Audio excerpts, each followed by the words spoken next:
Quando eu tinha 9 anos de idade, eu fui desafiado a fazer uma coisa lá em Coqueiral de Aracruz: plantar uma árvore. Quem aqui já plantou uma árvore na vida?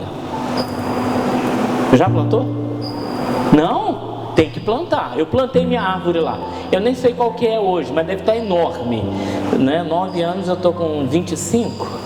Faz as contas. Não sei que tamanho que está essa árvore. Eu tenho mais de 25, tenho 27. Então, eu plantei essa árvore, mas foi uma sensação tão gostosa que eu estava com 9 anos de idade. Quando eu fiz 13 anos de idade, ela já estava dessa altura, sabe? O tempo passou e deu resultado. Aquela plantinha vingou. A mudinha que eu plantei na terra que foi escolhida pelos professores da escola onde eu estudava, lá em Coqueiral de Aracruz, a preparação da terra, tudo proporcionou que aquela planta crescesse, ou que ela germinasse, e que ela brotasse, e que ela crescesse. Eu não sei que tamanho está essa árvore hoje, se ela foi cortada, se não foi cortada, mas eu sei que ela cresceu. Para mim é um mistério, pessoal. É um mistério, como que uma sementinha colocada na terra, eclode, germina e e cresce e dá fruto.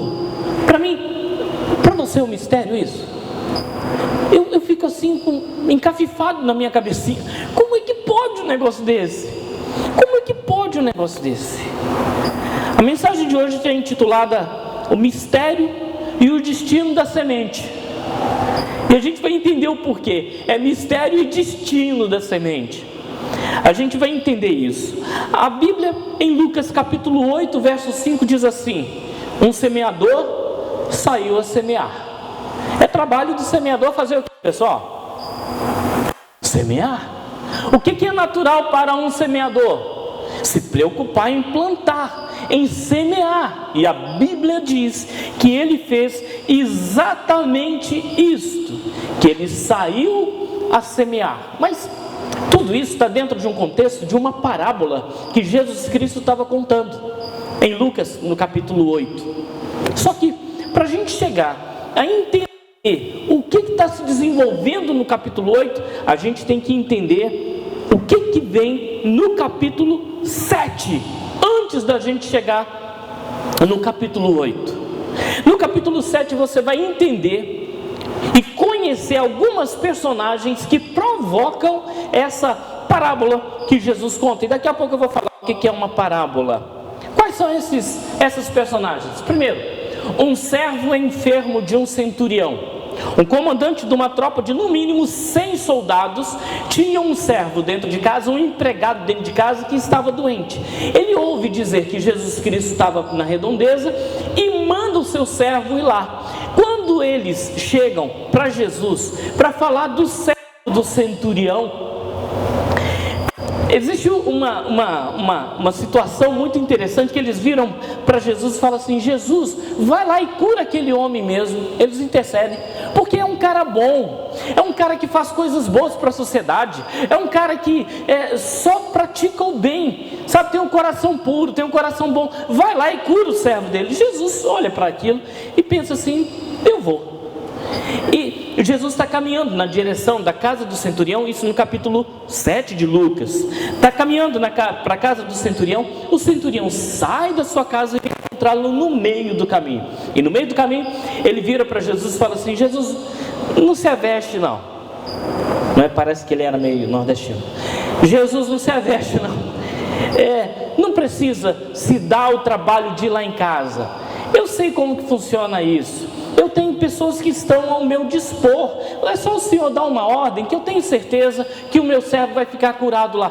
Jesus se espanta tanto com isso e fala assim: poxa vida, em Israel eu não encontrei um cara com uma fé de tamanha força. Pode ir para casa que o seu servo está curado. E eles voltam para casa e o servo está curado. Sabe? Distante, de longe, Jesus envia a cura. Jesus não precisa chegar, Jesus não precisa tocar, sabe? Nessa circunstância, ele enviou a cura de longe. Aparece mais uma personagem, ou algumas personagens. Jesus sai dessa situação e vai caminhando e encontra-se com um velório, um funeral, sabe? Eles estão andando para levar um corpo para ser enterrado. O velório e o funeral é de um menino, filho de uma viúva, único filho de uma viúva. Agora você pensa, né? Era um filho provavelmente adolescente, jovem, e a mãe dele era viúva. Então a mulher ficou sozinha completamente, ficaria sozinha completamente. Jesus se envolve ou se mistura naquele velório, toca o caixão e fala assim: menino, levanta daí. E o menino levanta. E diz a Bíblia, Jesus o devolve para sua mãe. Isso causou um alvoroço terrível, tremendo. E a fama de Jesus continuou a se espalhar. A terceira personagem que aparece no texto de capítulo 7 é João Batista. João o Batista, aquele que batizou Jesus, aquele que estava batizando as pessoas no Rio Jordão.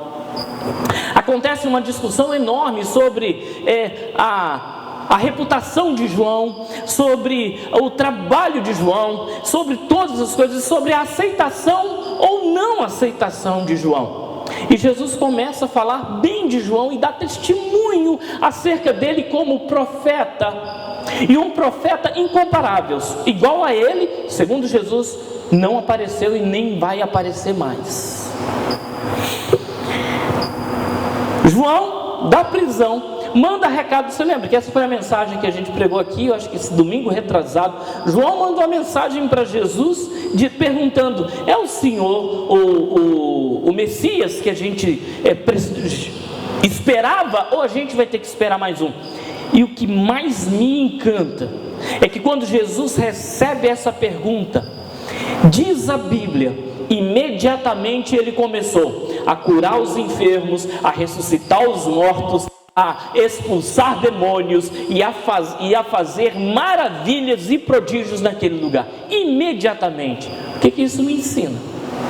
Isso me ensina que se você tem uma dúvida, Jesus não vai se envolver com sua dúvida, Jesus vai trazer solução.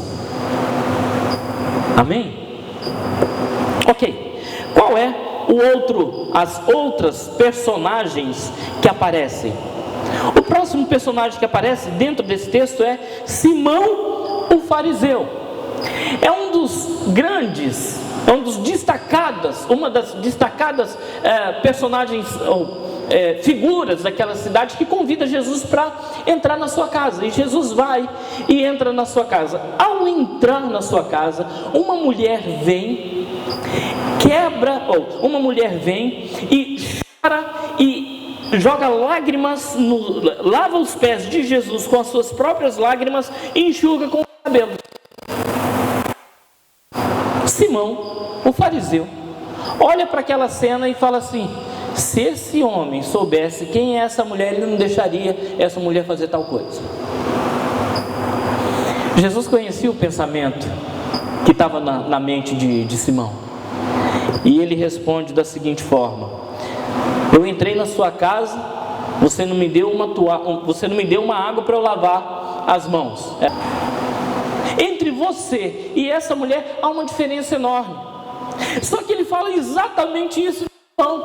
Entre João e todos os outros profetas há uma diferença enorme. Mas ele vai virar e falar assim: mas quem serve é maior do que João. Aí você começa a desvendar o que ele vai falar lá na frente sobre o mistério da semente.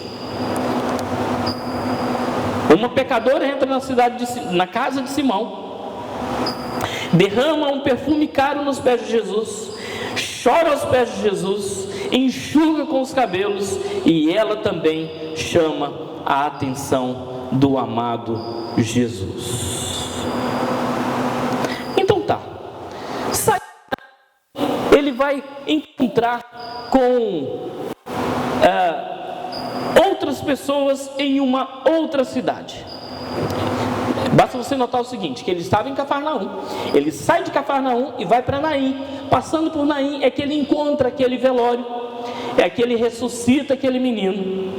E a Bíblia diz assim, inicia o capítulo 8 de Lucas dizendo: depois dessas coisas, exatamente depois dessas coisas que eu acabei de falar para você, ele olha para aquelas pessoas e começa a questionar com elas: vem cá, vocês sabem exatamente o tipo de pessoa que Deus espera que se aproxima dele?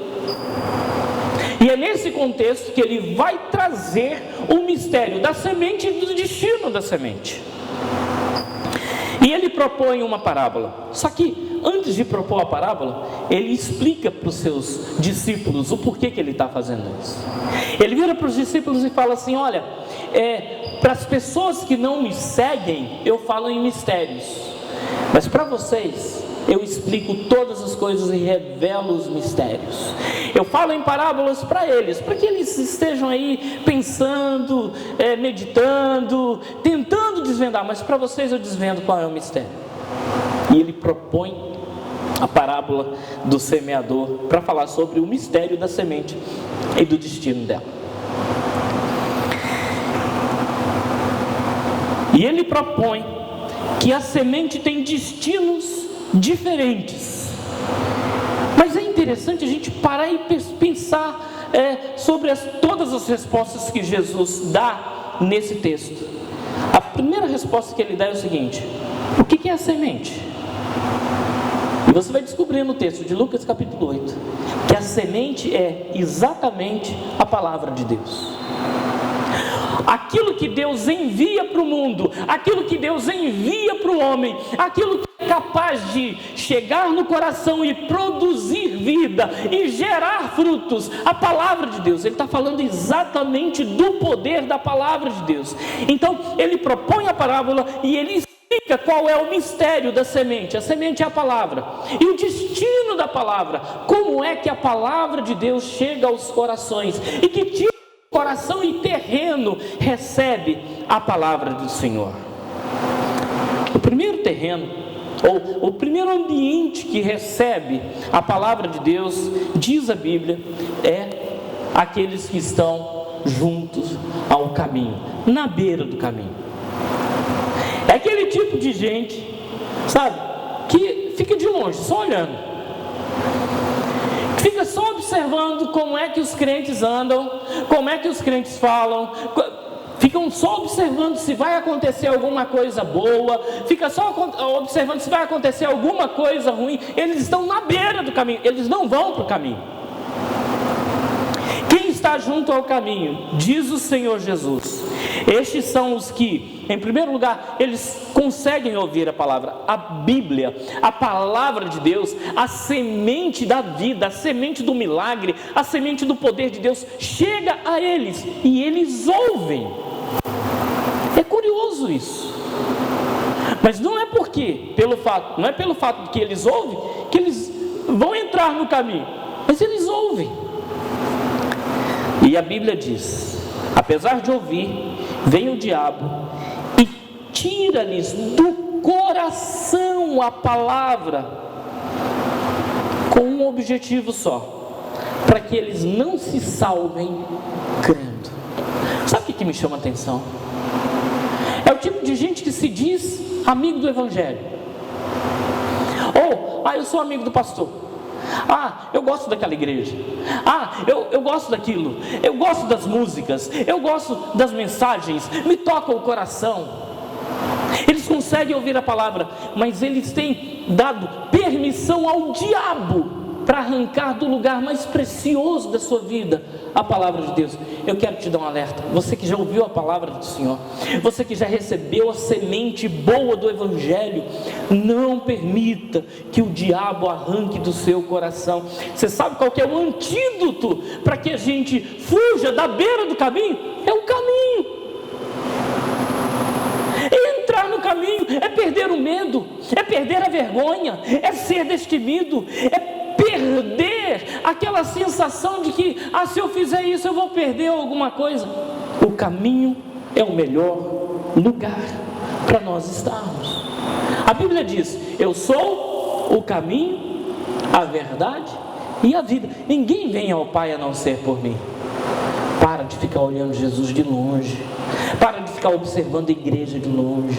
Para de ficar observando as coisas de Deus de longe. Para de ser alguém que só é um assistente, um mero espectador das coisas que acontecem.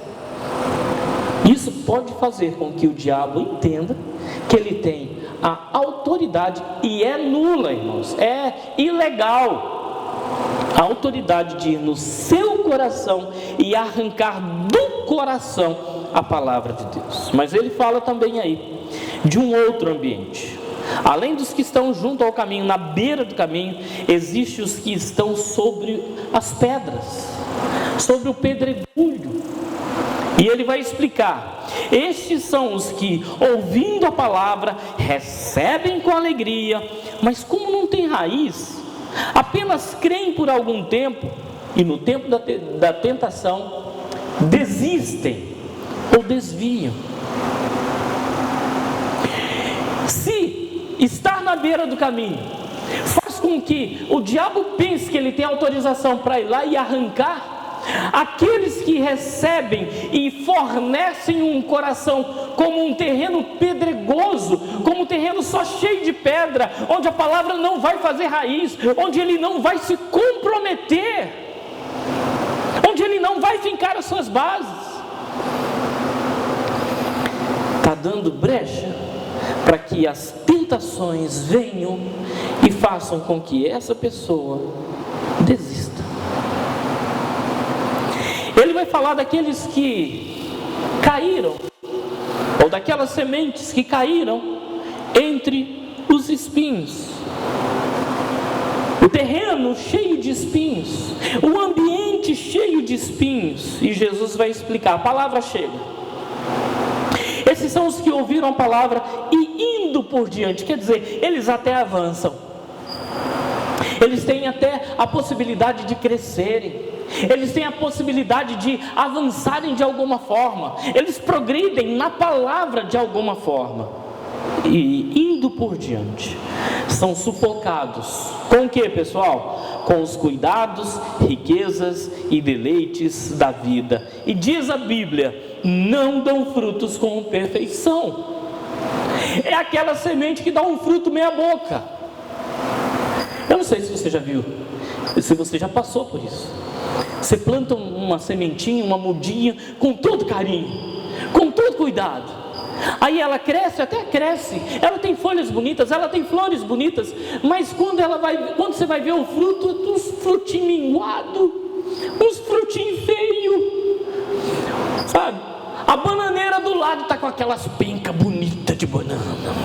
Você olha e fala assim, se eu fosse um macaco eu comeria tudo. Mas a outra está lá com aquelas pinquinhas, aqueles cachos espaçados, aquelas bananinhas mirradas. Estão até no mesmo ambiente, mas eles se permitem sufocar com as riquezas da vida, com os deleites da vida. É aquela pessoa que, ao invés de focar a sua vida em Deus, ela quer dividir o seu coração com outras coisas. Ela quer dividir o seu tempo com outros prazeres e com outros deuses. Ela quer servir a Deus e quer servir ao dinheiro. Ela quer servir a Deus e quer servir ao trabalho. Ela quer servir a Deus e quer servir às suas próprias vontades. Não vai dar fruto com perfeição. A Bíblia ainda fala, Jesus explica, daquelas sementes que caem em boa terra. Chegou no momento, da gente entender. Esses são os que, ouvindo a palavra, o que tem de comum com todos os outros ambientes? Todos ouvem a palavra, mas qual é a resposta que você dá para a palavra que você ouve? Eles ouvem a palavra e conservam num coração honesto e bom. Eu confesso que tem sido um desafio entender isso, porque isso aqui está longe de ser uma explicação de religiosidade. Cair em boa terra significa eu ouvi a palavra, mas o meu coração é honesto, primeiro comigo mesmo. Eu conheço as minhas limitações, eu sei o quanto eu sou falho, eu sei o quanto eu sou errado, eu conheço os meus pecados, mas eu sei qual é o plano de Deus para a minha vida, e eu vou conservar a palavra no meu coração, fazendo uma luta diária entre a minha velha natureza pecaminosa e aquele grande e poderoso projeto de Deus na minha vida, chamado de santidade. Hoje não se fala mais em santidade, né, pessoal? Santificação, o que é isso? Santificação, separar um tempo para orar, separar um tempo para ler a palavra, separar um tempo para estar na casa do Senhor, em tempo de pandemia, né? Separar tempo para estar na casa de Deus, separar um tempo para meditar na palavra. Nós temos tempo para muita coisa, mas muitas vezes não temos tempo para entender e para meditar na palavra do Senhor. Como oferecer para Deus um coração como terreno e ambiente chamado terra boa? Ouça a palavra do Senhor. Mais do que tudo, procura ouvir a palavra de Deus. A semente da vida, a semente do milagre, a semente da transformação, a semente da paz, a semente de uma vida equilibrada se chama voz de Deus. Se eu e você não ouvimos a voz de Deus, a gente não tem paz. Se eu e você não ouvimos a voz de Deus, a gente não tem direção na vida. Se eu e você não ouvimos a voz de Deus, mas pastor, eu não gosto de ler a Bíblia, então você não gosta de ouvir a voz de Deus? Pastor, eu acho difícil, então as palavras difíceis na Bíblia, procura uma versão boa, sabe, que te aproxime do sentido da palavra. Procure pessoas que vão te explicar a palavra do Senhor, mas não fique sem ouvir a palavra de Deus, não fique sem ler a palavra do Senhor. O que é em comum a todos os outros terrenos que receberam a semente é que todos ouvem, mas como é que você ouve a palavra do Senhor é que vai determinar que terreno, que tipo de ambiente é o seu coração. Esses são os que, ouvindo a palavra, conservam no melhor lugar. O salmista diz assim: guardo no coração as tuas palavras para não pecar contra ti. Uma coisa é a seguinte: tem muita gente que ouve a Bíblia, que lê a Bíblia, mas para discutir um com o outro. Você já viu isso? Né? Ah, quantos metros tinha a arca? Eu sei quantos metros tinha a arca, mas quantos animais? Será que tinha pernilongo na arca? Será que com quem casou fulano de tal? Umas perguntas sem pé nem cabeça. Quer estudar a Bíblia, quer ler a Bíblia para fazer polêmica. Ah, pode isso ou pode aquilo. Ouça a Bíblia para viver em paz com Deus, com você mesmo e com as pessoas ao seu redor. É assim que a gente vai oferecer para Deus uma terra boa para a semente da sua palavra.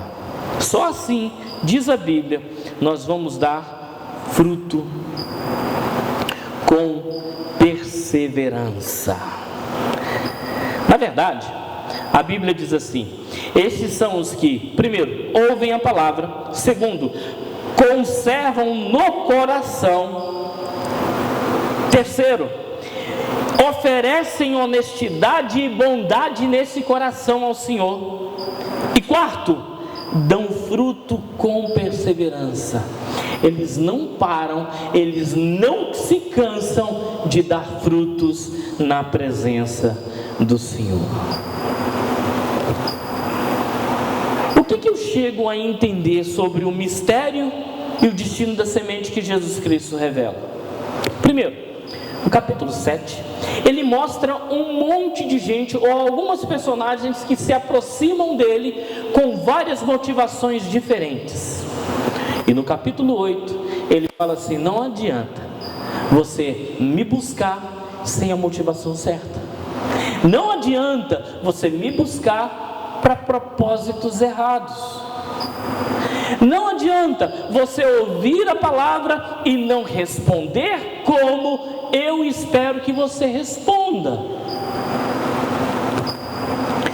Verdades relacionadas ao mistério da semente e o seu destino. Primeiro, independente de qualquer coisa, Jesus e Deus vão enviar a palavra ao nosso coração.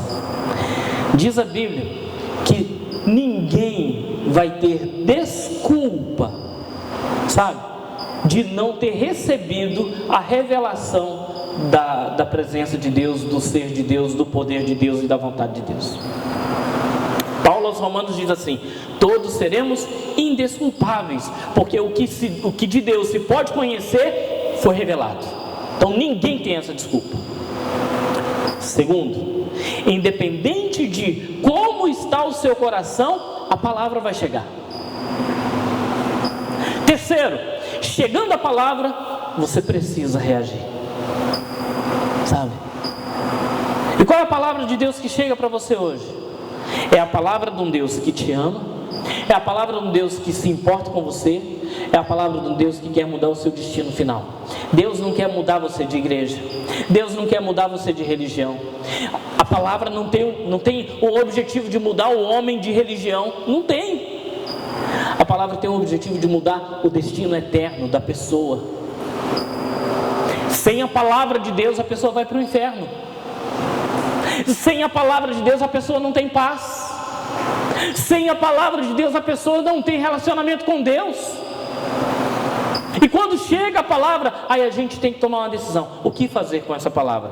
E a Bíblia nos ensina aí quando a semente cai em terra boa.